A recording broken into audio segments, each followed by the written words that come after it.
मङ्कीले दिएको एप्पल खायो। अनि त्यसपछि के भनेछ भने मैले अब शिकार गर्न सक्दिनँ, सधैँभरि चाहिँ मलाई एउटा के दियो एप्पल दियो है, मलाई सधैँ हेल्प गर है भनेछ। अनि त्यसपछि अलवेज सधैँ चाहिँ मङ्कीले नदीमा भएको बुढो क्रोकोडाइललाई के दिएछ? स्याउ दिएछ।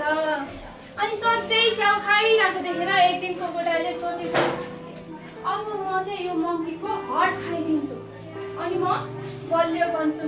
यो मङ्कीको हट खान पाएँ भने म पनि मङ्की जस्तै हिँड्न सक्छु भन्ने सोचेछ। त्यस्तो हेल्प गर्ने मङ्कीलाई त्यसो गर्छु भनेर सोच्नु राम्रो हो? होइन। त्यही पनि के भनेछ भने एउटा प्लान बनाएछ। केले? क्रोकोडाइलले। अनि त्यसपछि क्रोकोडाइलले एउटा प्लान बनाएछ। अनि त्यसपछि मङ्कीलाई भनेछ तिमी त मेरो एकदम मिल्ने साथी, तिमी चाहिँ यो रिभरमा आएर चाहिँ मलाई भेट है भन्छ। अनि त्यसपछि मङ्कीले नि हुन्छ साथी भइहाल्छ नि, म तिमीलाई भेटिहाल्छु नि भनेर चाहिँ मङ्कीले सहमति जनाएछ। अनि मङ्की क्रोकोडाइललाई भेट्न नदीको बिचमा गयो। अनि क्रोकोडाइलको यहाँ बिचमा को बस्यो? मङ्की। अब के गर्छ होला? क्रोकोडाइलले अब के गर्छ होला? लान्छ। अनि त्यसपछि क्रोकोडाइलले मङ्कीलाई भनेछ मङ्की थाहा छ मैले तिमीलाई किन बोलाएको थाहा छ भनेछ। अनि मङ्कीले थाहा छैन, तिमीले मलाई साथी भएर बोलाएको, त्यही भएर म भेट्न आएको मात्रै हो भनेछ। अनि त्यसपछि क्रोकोडाइलले चाहिँ भनेर नि स्याम त मान्दैन अरे, स्याम त रुखको रुखमै बस्यो अरे। अनि त्यसपछि राम त डराएर त्यहीँ अब बेहोसै हुन लागेछ अरे। बेहोसै हुन लागेछ। किन बेहोस हुन लागेछ त? के आउँछ त्यहाँ अघि? भालु आएको थियो। अनि त्यसपछि राम त सुत्यो रे त्यहाँ। अनि उसले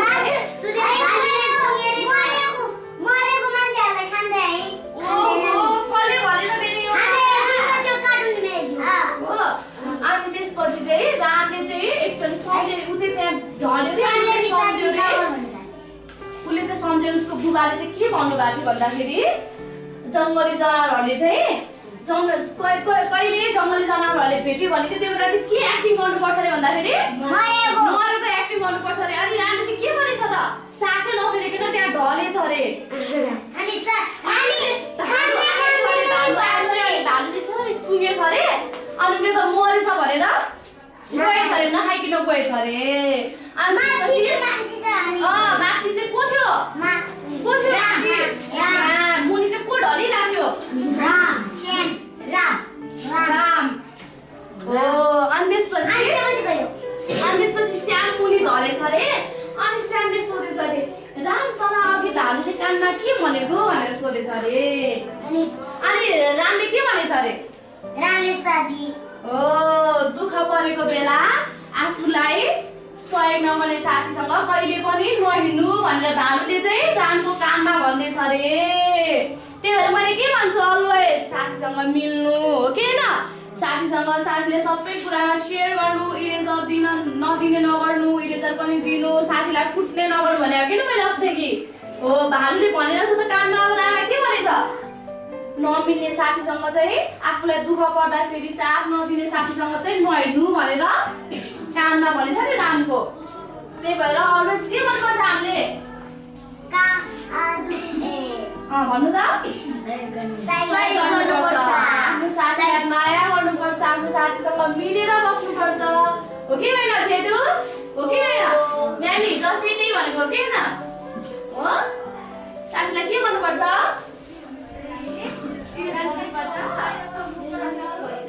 एउटा ठाउँमा चाहिँ एउटा राजा अनि रानी हुनुहुन्थ्यो होइन? राजा रानी, उहाँको राजाको नाम के थियो अरे? प्रताप हुनुहुन्थ्यो अरे होइन? प्रताप अब मल्लसल्ल के थियो होला होइन? अब हुनुहुन्थ्यो अरे। त्यसपछि चाहिँ उहाँ रानी हुनुहुन्थ्यो अरे। त्यो राजा रानीको चाहिँ दुईवटा बढ्न थाल्यो हो। त्यो बढ्दै जाँदाखेरि चाहिँ के भन्नुभयो? फेरि रानी बित्नुभयो हो। रानी बितिसकेपछि राजा के गर्नुभयो? एक दुई दिन त एकदमै धेरै चिन्तित हुनुभयो राजा हो। राजा पनि के गर्नुभयो? त्यो भव्य जस्तै निस्किनु भयो हो। एक दुई दिन एकदमै धेरै चिन्ता गर्नुभयो। अब रानी बितेर गयो हो। अब तिमीहरूलाई अब के भयो? अब त्यसपछि त्यो बित्नु भयो। रानी बित्नु भइसकेपछि राजाले फेरि के गर्नुभयो, अर्को विवाह गर्नुभयो हो। अर्को विवाह गर्दा पनि रानीले अब अर्को रानी आउनु भयो नि त हैन? त्यो रानी आइसकेपछि